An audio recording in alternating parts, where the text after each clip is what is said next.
The river, when it's healthy, it's beautiful. It's good to look at. Looking at what we're looking here, it's not nice at all. It's a tea colour, really black, as if you had a really strong tea. It's full of debris, and there's thick black slime on the top. It's an environmental disaster on a monumental scale. Along the New South Wales-Victorian border, parts of the Murray River system have turned toxic. The water's a putrid stench at the moment that you nearly have to wear a mask. I mean, standing here in front of it, it makes you feel sick inside. And it's literally suffocating everything that lives in the river. I love fishing, I love our native species, and it just breaks my heart. Recent mass flooding has resulted in low levels of dissolved oxygen across the Murray-Darling Basin, and that can lead to a deadly condition known as hypoxic blackwater. Water obviously gets up onto floodplains and paddocks, and it starts sitting on the organic material that's on those floodplains and paddocks, and it will break down leaves and grass, and it's the action of bacteria breaking down that organic material that uses up oxygen in the water. Unfortunately, anything with gills does it really tough, really struggles because they can't breathe. Some of the dead fish are up to 40 years old. Just from today, for instance, we covered an area of approximately 2K. I counted over 100 dead Murray cod. If you have a couple hundred fish dying every 500 metres or a K, you have that possibility of having tens of thousands, maybe even hundreds of thousands of native fish dying. The fish kill is a huge blow for river communities because stocks depleted by drought were bouncing back.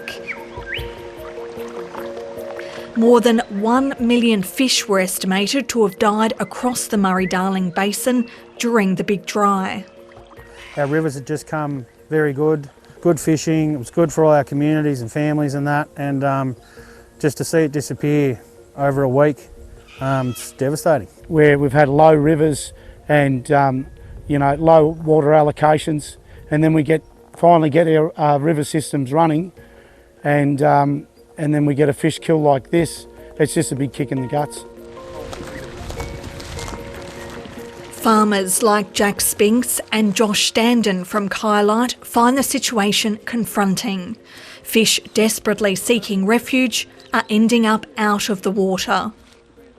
They're trying to get away from this disastrous water, but at the moment they've got nowhere to go.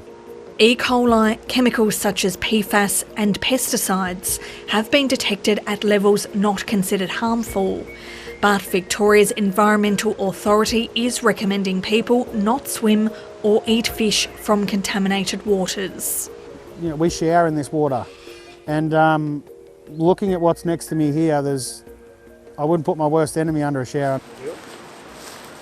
The outbreak of toxic river water is expected to worsen. The local water utility says making the river water safe for drinking is taking longer than expected and has warned restrictions could be introduced over the summer months to curb usage. The further you move into summer, the faster that microbial bacterial action occurs, and that speeds up the rate at which the oxygen is taken out of the water. These fish numbers are going to go up tenfold. There will be a lot more fish kills. With time running out, a rescue mission is underway to save as many native fish and crustaceans as possible. Never in my wildest dreams would I be thinking that I'd be catching Murray cod in a wheat crop. This would have to be a world first, I reckon. Our volunteers have been able to save 46 freshwater native fish. So these fish have included freshwater Murray cod, trout cod, silver perch and golden perch. We've also been able to save 650 freshwater crayfish.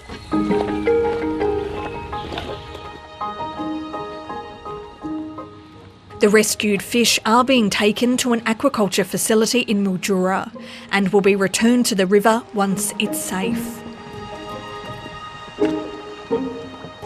I would say it's been a successful day.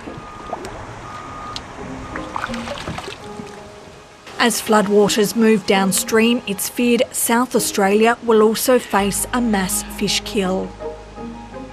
So the Blackwater event will approximately last for another 2 to 3 more months. We're looking to early 2023.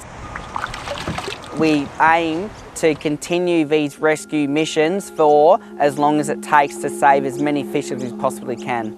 The more fish we save, the less fish die. The Blackwater event has ignited debate about river management. While farmers are concerned water set aside for the environment has made the situation worse, the lead Commonwealth agency says extra winter and spring flows would have flushed debris and have likely lessened the impact. We think that the size, the scale of these floods is the major issue here. There will be a review into this after the effect. People will get out and do some research. They'll try and work out, what's gone on. So it's devastating to see this. As everyone that lives on the river, it's their life. I've never seen anything like it, and I don't know how long before the river systems can recover after this. Yeah, it's horrible.